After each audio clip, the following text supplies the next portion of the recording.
전도도 지금 일천 번제를 향해서 가는 거예요. 아멘. 한 교회 한 교회 한 교회 가면서 이게 뭐라고요? 주님께 가까이 다가가는 거구나. 점점 주님께한테 가까이 가다가면은 좋은 일이 생기지. 마귀에게 세상에 점점 가까이 가면 마귀가 주는 악한 일들이 생기는 것이고, 주님한테 점점 가까이 가면 예배가 주님께 말씀과 기도로, 전도와 전도로, 말씀과 전도로 이렇게 가면 갈수록 주님이 한 걸음씩 한 걸음씩 다가가는 거니까. 여러분, 이것이 올라가는 것이기도 하지만 다가가는 것입니다. 그래서 놀라운 역사가 벌어지는 것입니다. 그런데 솔로몬은 거기에 준 그 지혜를 가지고 어디다 썼어요? 북의 영화를 누리는데 썼단 말이에요. 아멘. 처음에는 진짜 감사해가지고 일천번제를 드렸습니다. 맞습니다. 왜? 왕이 될 수 있는 자격이 없었거든요. 꼴찌 막내 중인데 어떻게 왕이 될 수 있었습니까? 더더군다나 자기는 부끄러운 밧세바의 아들이잖아. 밧세바는 그 아는 사람이, 이스라엘 사람들이 다 알고 있어. 지금 밧세바 때문에 암몬 이 왕자가 어떻게 됐으며, 또 압살롬 그 왕자가 어떻게 됐으며, 왕자의 난 때문에 가정이 뒤집어지고 그냥 아버지를 죽이겠다고 압살롬이 쩔어가지고 맨발로 도망 나왔다. 그러다 결국은 그 다윗이 자기의 군사를 통해서 자기 아들을 죽일 수밖에 없는, 압살롬을 죽일 수밖에, 이런 그 불행한, 이게 밧세바 때문에 벌어진 일 아니겠습니까? 더더군다나 충신 우리아를 함정에 빠뜨려서 죽이게 한 것이 누구였습니까? 이 모든 역사적인 사실을 우리는, 이 솔로몬은 알았기 때문에, 자기는 왕이 될 수 있는 자격이 없다는 것을 알았기 때문에, 그런데 왕이 됐을 때 너무나 감사하고 정말 겸손한 자로 지혜를 구했던 겁니다. 주님, 나의 힘으로는 도저히 교회를 운영할 수 있는 힘이 없습니다. 지혜는 없습니다. 능력이 없습니다. 주님께서 지혜를 주시지 않으시면 내가 할 수가 없으니 지혜를 주시옵소서. 저들을 섬길 수 있는 지혜를 주시옵소서. 재판으로서 그들을 섬겨야 되니까 이것이 하나님 마음에 합당했던 거 아니겠습니까? 그런데 그가 이제 다 성전을 지어놓고 왕궁도 지어놓고 그 다음에 이제 다른 나라들을 이제 병합을 시키고 강대국이 됐을 때, 자기의 대적이 이제 하나도 없어졌을 때, 역시 마귀가 그때를 노렸더라고요. 다윗이 바로 그때 넘어졌는데 솔로몬이 바로 이때 넘어져. 똑같은, 여기에 정말 이 인간들의, 우리 교회를 크게 지어놓은 다음에 그 목회가 무너지는 건 얼마나 많이 봅니다. 교만은, 이거는 정말 약이 없어. 마귀가 그거를 노리고서 그 아주 집중포화를 쓰는데, 십자포화를 쏘아대는데 여기 견디지를 못하더라고. 교만은 자기가 높아졌을 때, 내 대적이 없을 때, 대적할 적이 없을 때, 정말 그때 하나님께 엎드릴 수 있는 자라야 위대한 왕이요, 위대한 목사요, 위대한 종이 될 수 있을 줄로 믿습니다. 하나님이 2번씩이나 친히 솔로몬에게 나타나서 경고를 했거든요. 그런데도 불구하고 처척과 비빈들 몇 명이라고요? 1,000명을 야, 고생 꽤 밤마다 고생했겠네. 1,000명 한 나라를 섬기기도 이렇게 힘들었는데,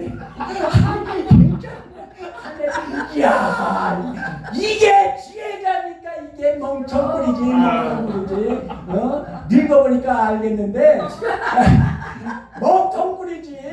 맞소.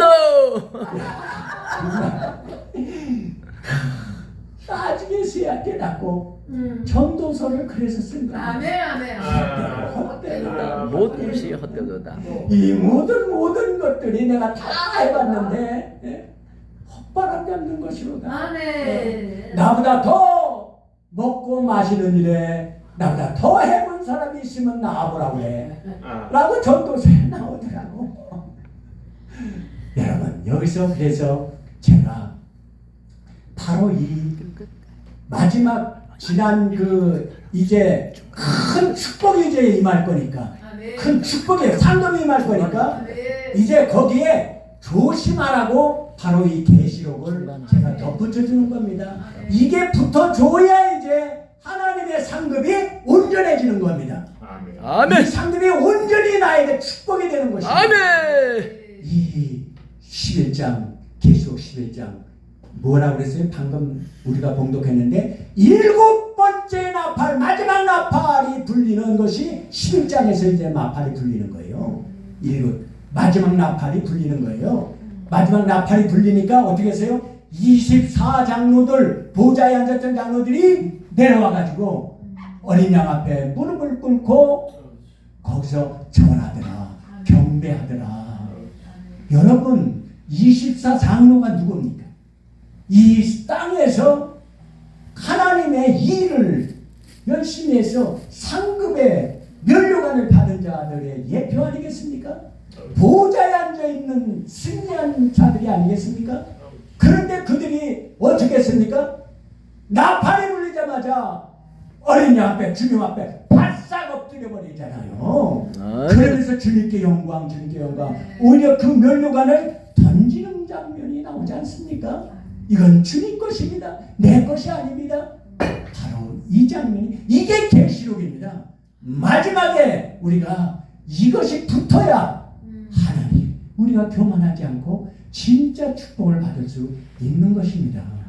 제가 11장 첫 구절을 한번 읽어보겠습니다. 11장에 어떻게 시작하느냐? 11장은 요한에게 하나님이